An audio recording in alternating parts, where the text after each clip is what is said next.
ஆரோக்கியமான பச்சை பயிறு உருண்டை எப்படி செய்கிறதுன்னு பார்க்கலாம். 1 கப் அளவு பச்சை பயிறு கழுவிட்டு 4 மணி நேரம் ஊற வச்சு எடுத்துக்கலாம். ஊறினதுக்கப்புறமா அதோட தண்ணியை வடிச்சிடலாம்.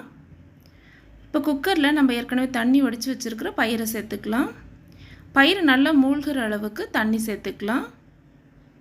இப்போ இதில் கொஞ்சமாக உப்பு சேர்த்துட்டு குக்கரை க்ளோஸ் பண்ணிவிட்டு ஒரு விசில் வச்சு எடுத்துக்கலாம். இப்போ விசில் சத்தம் நின்றுடுச்சு. குக்கர் ஓப்பன் பண்ணிக்கலாம். பயிறு வேக வைக்கும்போது தண்ணி தாராளமாக வச்சு வேக வைக்கும்போது இந்த மாதிரி நல்லா குழையாமல் முத்து முத்தாக வெந்து வரும். இந்த பயிறு பார்த்திங்கன்னா இப்படி உடைக்கும்போது உள்ளே நல்லா சாஃப்டாக இருக்கணும், ஆனால் நல்லா குழையாமவும் இருக்கணும். இந்த பதத்தில் இருந்தால் தான் நம்ம வெல்லம் சேர்த்து ஆட்டும்போது நல்லா இழுகி போகாமல் இருக்கும். இப்போ இதில் இருக்கிற தண்ணியெல்லாம் வடிச்சுக்கலாம். இது போல் ஒரு ஸ்ட்ரெயினர் வச்சுட்டு அதில் நம்ம தண்ணி சுத்தமாக வடிகிற அளவுக்கு இதை வடித்து விட்டுடலாம். பயிறு வேக வச்சு வடிகட்டின தண்ணியில் நிறைய சத்துக்கள் இருக்கும். அதை தூர போட்டுடாமல் நம்ம ரசம் வச்சுக்கலாம். இப்போ இந்த பயிறு நல்லா ஒரு 10 நிமிஷத்துக்கு சூடு ஆற வச்சு வச்சுக்கலாம். இப்போ ஒரு மிக்சி ஜாரில் முதல்ல வெல்லத்தை சேர்த்துக்கலாம். வெல்லத்தோட அளவு நமக்கு இனிப்பு எவ்வளோ தேவையோ அவ்வளோ எடுத்துக்கலாம். இந்த மாதிரி துருவி எடுத்துக்கிட்டு இப்போ இந்த வெல்லத்தை நம்ம மிக்சி ஜாரில் சேர்த்துக்கலாம்.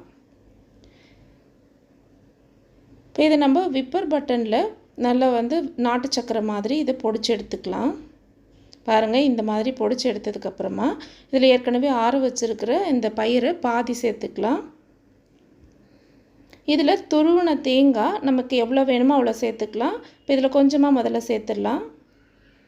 ஏலக்காய் பொடி ஒரு 7 ஏலக்காவை நுணுக்கி வச்சுருக்கேன், அதையும் சேர்த்துக்கலாம். இதை லேசாக இந்த மாதிரி அரைச்சதுக்கப்புறமா மீதி இருக்கிற பயிரையும் தேங்காய் துருவலையும் சேர்த்துக்கலாம்.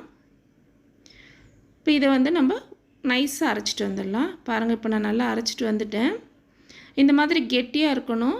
வெல்லம் அதிகமாக சேர்த்தாலும் இழுகிடும், சூடாக இருந்தாலும் உங்களுக்கு இழுக்கமாக இருக்கும். இப்போ இது ஒரு பவுலுக்கு மாற்றிட்டு உருக்கின நெய் இதில் தேவையான அளவு சேர்த்துக்கலாம். இப்போ இது எல்லாமும் ஒன்றா நல்லா கலந்து விட்டுடலாம். இந்த மாதிரி உருண்டையை தட்டைப்பயிறு கொள்ளு இதில் எல்லாத்துலேயுமே செய்யலாம். எங்களோட சின்ன வயசுலலாம் அம்மா அடி அடிக்க ஆட்டுக்கல்லில் இது மாதிரி ஆட்டி செஞ்சு கொடுப்பாங்க. நல்லா ஆரோக்கியமான எண்ணெயில் பொரிக்காத ஒரு இனிப்பு வகை. சில குழந்தைங்க சுண்டல் தாளித்து கொடுத்தா சாப்பிட மாட்டாங்க, அவங்களுக்கு இந்த மாதிரி செஞ்சு கொடுக்கலாம். உருண்டை பிடிக்கிறதுக்கு முன்னாடி கைக்கு கொஞ்சம் நெய் தடவிட்டு தேவையான சைஸுக்கு எடுத்து நம்ம உருட்டிக்கலாம். இப்போ இதை அப்படியே நம்ம ஸ்பூன் போட்டும் சாப்பிட்லாம். ஆனால் குழந்தைங்களுக்கு இந்த மாதிரி லட்டு மாதிரி நம்ம உருண்டை பிடிச்சி கொடுக்கும்போது இன்ட்ரெஸ்ட்டாக சாப்பிடுவாங்க. இப்போ இந்த உருண்டையை ஃப்ரெஷ்ஷான தேங்காய்லையோ இல்லைனா ட்ரை கோகோனட் பவுடர்லையோ இந்த மாதிரி நம்ம உருட்டினோம்னா பார்க்குறதுக்கு அழகாக இருக்கும். இது போல் உருண்டைகளை குழந்தைங்க ஸ்கூல்லேருந்து வரும்போது ஈவினிங் ஸ்நாக்ஸாக செஞ்சு கொடுத்தீங்கன்னா நல்லா ஆரோக்கியமாகவும் இருக்கும், விரும்பியும் சாப்பிடுவாங்க.